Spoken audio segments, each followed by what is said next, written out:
Alright, ladies and gentlemen, SSGL here, back with another split screen poll report audio video, and this time we're going to be talking about Starlink Battle for Atlas. Now, this poll did took quite a bit to complete. It was posted 2+ months ago on GameFAQs after the original game's release back on October 16, 2018, and went past the Crimson Update DLC launched on April the 30th, 2019. So it took approximately 5+ months to complete, and during that time frame I gathered 65 votes. The link of the poll, which is going to take you to the discussion, and the poll itself is going to be, as usual, posted in the description box below. Now, this poll over there has concluded, but you can still cast your vote right here. The YouTube poll card should be popping right now at the top right corner of your screen, where it contains the same polling options. And if you want to further elaborate, you can go ahead and share your thoughts on the discussion box below. Now, despite this game being originally released on all three consoles, Xbox, PlayStation, and Nintendo Switch, later on the PC, I did this poll only on the Nintendo Switch forums because, as expected, due to the inclusion of the Star Fox character, the forum as a result was definitely the most active, so I concentrated only on that.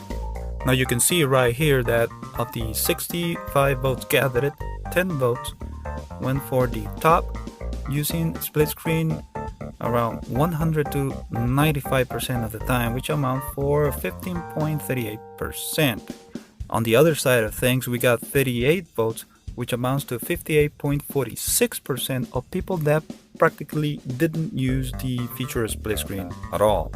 So in this case, the majority of the votes went for those not utilizing the feature, but still a significant portion of those were using it all the time. Now, this poll results usually follow the pattern of most of the votes being all the way at the top and at the bottom, with the fewest being in between. This is a pattern that I have noticed for quite some time now. People tend to either mostly use split screen or mostly don't use it, with very few in between. The 50-50, half and half people tend to be the rarest people of them all, and this is a pattern again that I have noticed for quite some time, ever since I started my polling here on GameFAQs. So it's very interesting to see again. Now, as for the discussion that this poll generated, people seem pleased about the mechanic that Starlink employs when playing co-op, and I'm referring to what is called tether. It means that both players need to be up to a certain distance from each other, otherwise the second player will teleport back to where the first player is. This is something that I was expecting from the get-go, given that this is an open world game that also features a story. So the need for player 1, which typically is like the wing commander, telling player number 2, the wingmate, to catch up or stay close, it's pretty much non-existent, although now everybody's happy with this tether system.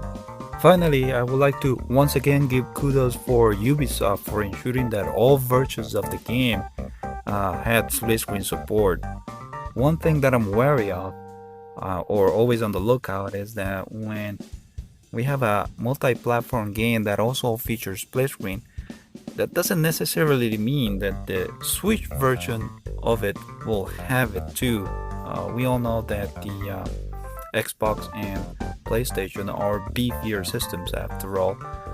But I was glad I was wrong, and I was pretty surprised given the complexity of this game. I didn't thought that the Nintendo Switch version was actually going to handle that, so I was in the end pretty surprised. So again, kudos for Ubisoft. Alright guys, that is it for this split screen usage poll report, and remember, you can use the YouTube poll card to cast your own votes And if you want to elaborate, feel free to use the discussion box below. This is SSGL, and until the next time, people. Peace out, everybody.